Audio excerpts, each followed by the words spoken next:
Hello friends, I am Amna with my YouTube channel Online Tutor. I hope so all of you will be fine. Today we are going to discuss chapter number 3 of data communication. आपके chapter number 3 में आपके topics हैं 29 से लेके 53 तक जिनको cover किया गया है. अगर मिड टर्म के सिलेबस की बात करें तो आपके टोटल 8 चैप्टर्स हैं उसमें. तो आपका थर्ड चैप्टर बहुत ही ईजी है. अगर आप लोगों ने पहले कंप्यूटर साइंस स्टडी किया हुआ है, आई मीन टू से कि अपने बैचलर्स में या अपनी एफएससी में, तो आपको ये बहुत इजी लगेगा. बाकी मैं पूरी कोशिश करूँगी कि जिन्होंने नहीं भी ये पहले स्टडी किया वो उनको भी ये हेल्पफुल रहे. तो स्टूडेंट्स, आज का हमारा टॉपिक जो है फर्स्ट वो है कम्युनिकेशन एट फिज़िकल लेयर. आपने लेयर्स को चैप्टर नंबर 2 में काफ़ी डिटेल से पढ़ा है. अब जस्ट एक पिक्चर के ज़रिए आपको दिखाना चाह रहे हैं कि एक्चुअली जब ये वर्क करता है तो सिस्टम में हम इसको किस तरह से जनरेट करते हैं. तो उसमें उन्होंने आपके पास देखो दिया हुआ है कि सबसे पहले तो है एक एलिस पर्सन है और दूसरा है बॉब. 2 फ्रेंड्स हैं और वो आपस में कम्युनिकेशन कर रहे हैं. लेकिन वो किस तरह से कम्युनिकेशन कर रहे हैं? बॉब के पास एक सर्वर है, 2 कंप्यूटर्स हैं जो कि एक नोड के साथ कनेक्टेड है. अब जो हमारे पास फिज़िकल लेयर क्या होगी, जो हमारे पास ये साइंटिफिक बुक के नाम से जो ब्लॉक है उसके अंदर जो उसकी सारी डिवाइसेस आ रही हैं जो इस नेटवर्क को जनरेट करने के लिए यूज़ हो रही हैं, उनको हम कहते हैं कि ये हमारे पास फिज़िकल लेयर है.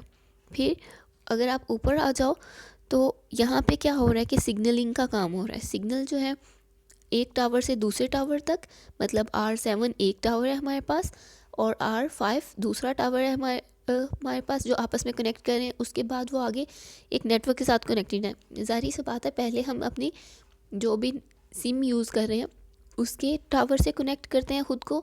जब हम उसके सिग्नल्स के थ्रू उस टावर से कनेक्ट हो जाते हैं तो फिर वो हमें कनेक्ट करता है इंटरनेट के साथ. तो वही काम यहाँ हुआ कि R5 ने कनेक्ट किया हमें इंटरनेट के साथ. अब इंटरनेट आगे से जो हमारे स्विचेस हैं वो चेक करेंगे कि हमने डाटा किस तरफ को ट्रांसफ़र करना है. तो जो भी हमारे पास नोड फ्री होगा, ट्रैफिक जहाँ पे नहीं होगी, हम इजीली डाटा ट्रांसफ़र कर सकेंगे. इंटरनेट खुद ब खुद उस डायरेक्शन में आपके डाटा को चला देगा और आपके डेस्टिनेशन तक पहुंचा देगा. इस डायग्राम में बस यही समझाया हुआ आपको. तो नेक्स्ट लेयर पे चलते हैं. हमारी नेक्स्ट लेयर जो है वो है analogue and digital data. Analogue and digital data में हमारे पास क्या है कि जो एनालॉग डाटा होता है वो एक कंटिन्यूस सीक्वेंस से चलता है. मतलब आपने एक पेंसिल ली, आपने ड्रॉ करना स्टार्ट किया, मतलब आप लाइन से कोई भी स्केच ड्रॉ कर रहे हो तो आप पेंसिल को उठाओगे नहीं, ब्रेक नहीं करोगे लाइन को कहीं से भी, आप कंटिन्यूस एक सीक्वेंस में चलते जाओगे. तो वो हमारे पास एनालॉग डाटा होता है, कंटिन्यूस सीक्वेंस. जबकि डिजिटल डाटा जो होता है वो डिस्क्रीट होता है, मतलब इसके अंदर ब्रेक्स आ जाती हैं. तो इसके बाद अगर आप एग्जांपल की बात करें तो एनालॉग क्लॉक जो होता है, आपने देखा होगा कि कुछ क्लॉक्स जो हैं उनकी नीडल जो है वो बहुत स्मूथ चल रही होती है. वो हर सेकंड के बाद एक टिक जो क्लिक होता है ना वो नहीं करती है. जबकि डिजिटल क्लॉक जो होता है उसमें आपको पता है नंबरिंग वाली जो वॉच होती है वो डिजिटल होती है और उसमें हर सेकंड बाद नंबर्स चेंज हो रहे होते हैं. तो उस एक नंबर से दूसरे नंबर के दरमियान में जो वक्फा आता है वो डिस्क्रीट हो जाता है. मतलब वहाँ पे वैल्यू 0 हो जाती है एक दफ़ा. जैसे ही सेकंड कंप्लीट होता है तो वो उसको काउंट कर देता है, लेकिन दरमियान में थोड़ा सा ब्रेक आ गया तो वो हमारे पास डिजिटल क्लॉक इस वजह से कहते हैं उसको. अगर आप इसकी मज़ीद एग्जांपल की बात करें तो ह्यूमन वॉइस जो है वो कंटिन्यूस रहती है, तो वो हमारे पास एनालॉग डाटा की एग्जांपल है. जबकि डाटा इन कंप्यूटर जो है वो हमारे पास डिजिटल क्लॉक की एग्जांपल है.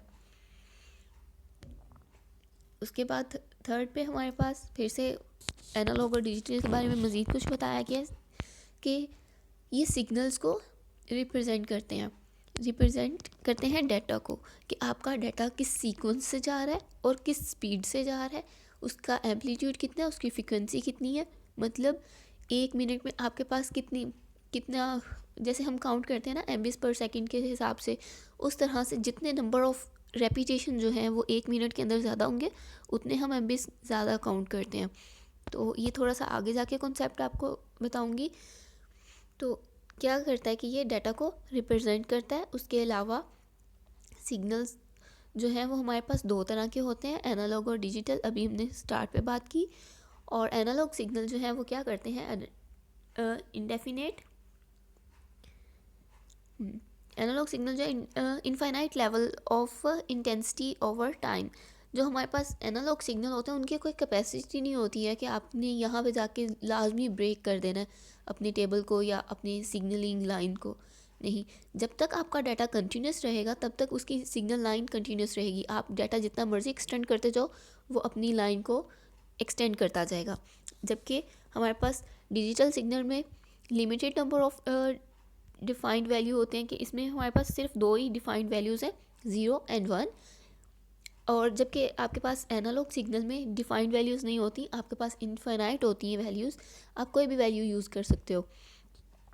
और डिजिटल में क्या होता है कि 0 और 1 की फॉर्म में ही आपका सारा डाटा रिप्रेजेंट होता है।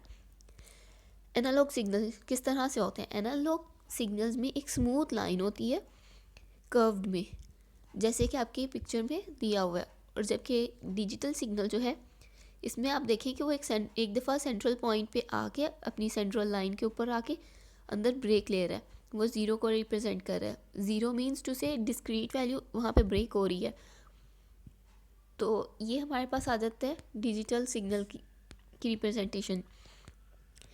अगर आप बात करें, हमारे पास जो एनालॉग सिग्नल होते हैं वो पीरियोडिक होते हैं, जबकि डिजिटल सिग्नल नॉन पीरियोडिक होते हैं। एनालॉग पीरियोडिक कैसे होते हैं ये हम ज़रा पिछली स्लाइड पे जाएंगे। इसमें आप एनालॉग सिग्नल की देखें ज़रा, जो लाइन इन्होंने ड्रॉ की हुई है उसमें क्या है कि आपके पास एक नोड से दूसरे नोड तक दो नोड्स हैं। एक आपकी मिडल लाइन की अपर डायरेक्शन में है, एक आपकी मिडल लाइन के डाउनवर्ड है। और यही सीक्वेंस मुसलसल पहले एक नोड ऊपर को बनेगा, दूसरा नोड नीचे आएगा। सेम सीक्वेंस एक टाइम लिमिट के हिसाब से रिपीट हो रहा होता है, यही सारा प्रोसेस। जबकि डिजिटल में आप देखें कि उसका कोई स्पेसिफिक सीक्वेंस नहीं है, जैसे जैसे आपका डाटा आएगा उस तरह उसकी नंबरिंग जो है वो काउंट होगी। अब यहाँ पे फर्स्ट सबसे पहली वैल्यू क्या आ रही है 1, उसके बाद 0, फिर डबल 1 है, फिर आगे आपके पास 00 आ रहा है, फिर डाउनवर्ड में फिर से 1 आ रहा है।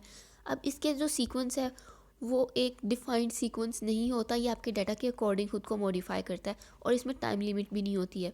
एनालॉग सिग्नल में एक टाइम लिमिट के अंदर स्पेसिफिक नंबर ऑफ वेव्स जो हैं वो जनरेट होती हैं, इसलिए हम एनालॉग सिग्नल को पीरियोडिक कहते हैं और डिजिटल को नॉन पीरियोडिक कहते हैं। तो अब इसमें मज़ीद जो पॉइंट बताया हुआ है वो ये है कि पीरियोडिक जो है वो पीरियड एंड साइकिल जो है, हम किसी भी इंटरनेट की स्पीड को किस तरह से काउंट करते हैं, the number of waves generating in 1 minute. आपके पास 1 मिनट में जितने नंबर ऑफ़ वेव्स जनरेट हो रही होंगी हम उनको काउंट करते हैं और उसको हम अपनी एज अ फ्रिक्वेंसी करते हैं। आगे हम अपनी फ्रिक्वेंसी भी काउंट करना सीखेंगे।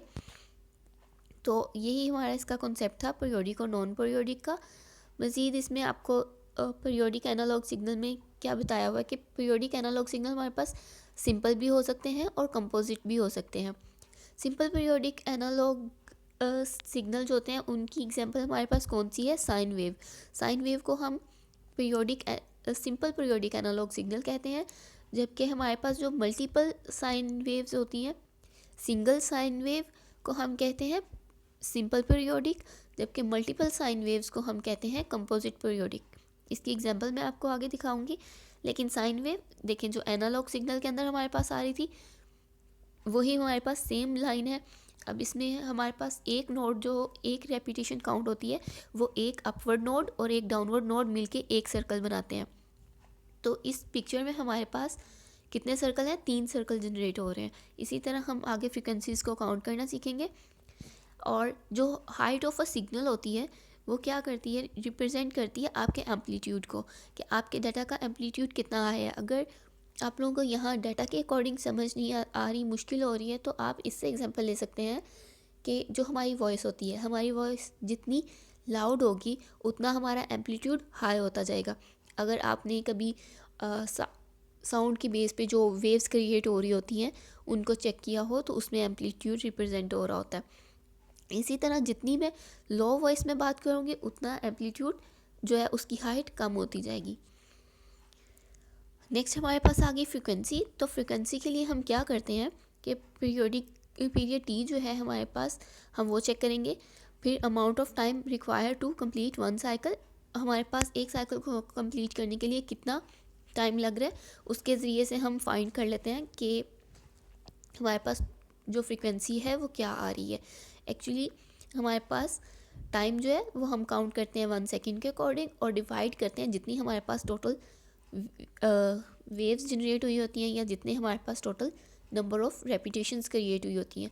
तो हमने अगर फ्रीक्वेंसी फाइंड करनी है तो हम 1 डिवाइडेड बाय पीरियड उसको हम डिवाइड कर देंगे। और अगर आपने टाइम फाइंड करना है तो उसी तरह जैसे हमने पहले मैथ में आप लोगों ने पढ़ा होगा फार्मूलाज को मॉडिफाई करना कि टी इक्वल टू आ जाएगा 1/f, मतलब number of frequencies divided by 1। तो वो हमारे पास टाइम हमें दे देगा कि हमारी टोटल जितनी भी फ्रीक्वेंसी जनरेट हो रही है वो कितने टाइम पीरियड में जनरेट हो रही है। अब अगर आप फ्रीक्वेंसी की बात करें तो मज़ीद इसमें देख लें कि यहाँ पे हमारे पास 1 सेकेंड में कितनी जनरेट हो रही हैं फ्रीक्वेंसीज, 12 फ्रीक्वेंसीज। हम एक फ्रीक्वेंसी जैसे मैंने पहले बताया कि एक अपर नोड और एक डाउनवर्ड नोड को मिला के हम एक साइकिल काउंट करते हैं। तो उसी तरह यहाँ पर जो आपकी इमेज ए है इसमें क्या हुआ कि 12 फ्रीक्वेंसीज जो हैं वो क्रिएट हुई। तो हमने क्या किया, 1 को डिवाइड किया 12 से, तो वो हमें क्या करेगा, टाइम दे देगा। फिर अगर आप नेक्स्ट पिक्चर में देखें तो यहाँ पे कितने सिग्नल्स जनरेट हो रहे हैं, 6 हर्ट्ज फ्रीक्वेंसीज की जनरेट हो रही है क्योंकि 6 रेपिटेशंस हैं। और उसी तरह अब देखें कि फ्रीक्वेंसी के लिए हम क्या यूज़ करते हैं कि हमारे पास सेकंड्स हैं।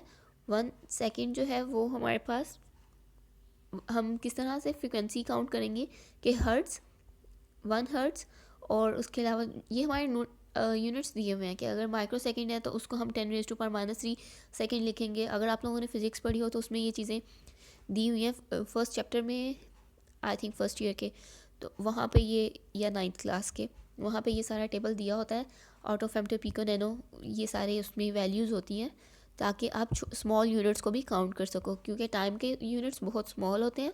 तो उसके लिए आपको ये यूनिट्स यहाँ पर बताए गए हैं कि मिली जो है हमारे पास 10⁻³ सेकेंड आता है, नैनो जो है वो हमारे पास 10⁻⁹ आता है, पिको 10⁻12 आता है। इसी तरह बाकी यूनिट्स हैं।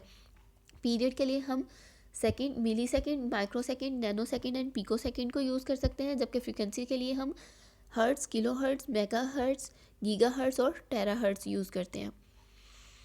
एग्जाम्पल इसमें हमारे पास एक है, the power we use at home has a frequency of 60 hertz. अब हम पावर जो घर पे इस्तेमाल कर रहे हैं उसकी फ्रीक्वेंसी कितनी है, 60 हर्ट्ज़ है। The time period of this sine wave can be determined as follow. जैसे आपने चेक किया कि हम किस तरह से फाइंड करते हैं, अगर हमारे पास फ्रीक्वेंसी है तो हम टाइम फाइंड आउट कर सकते हैं। तो उन्होंने आपसे टाइम पूछा है, तो हम क्या करेंगे कि टाइम इक्वल टू 1/फ्रीक्वेंसी, तो 1 को डिवाइड करेंगे 60 से तो हमारे पास उसकी वैल्यू आ जाएगी। वो आप करके चेक कर लीजिएगा। उसी तरह सेकंड एग्जांपल है, the period of a signal is 100 metre second और what is its frequency in kilohertz. अब यहाँ पे आपको क्या कर रहा है कि सिग्नल का टाइम पीरियड दे रहा है, सॉरी मिली सेकेंड है ये। तो मिली सेकेंड में जब आपको टाइम दे रहा है तो आपको कह रहा है कि आपने क्या करना है, फ्रीक्वेंसी फाइंड करनी है। तो उसी तरह से आप क्या करोगे कि 1 को डिवाइड करोगे आप 100 मिली सेकेंड से, तो आपके पास फ्रीक्वेंसी आ जाएगी। तो नेक्स्ट हमारे जो टॉपिक है वो हम नेक्स्ट लेक्चर में डिस्कस करेंगे। आई होप सो ये वीडियो आपके लिए हेल्पफुल होगी। अगर आपको अच्छा लगे तो लाइक कर दीजिए और अपने फ्रेंड्स से शेयर करें। और मज़ीद अगर आपको किसी भी चीज़ के बारे में डिटेल चाहिए हो, वीडियो चाहिए हो, तो आप कमेंट करके बता सकते हैं। Thank you so much.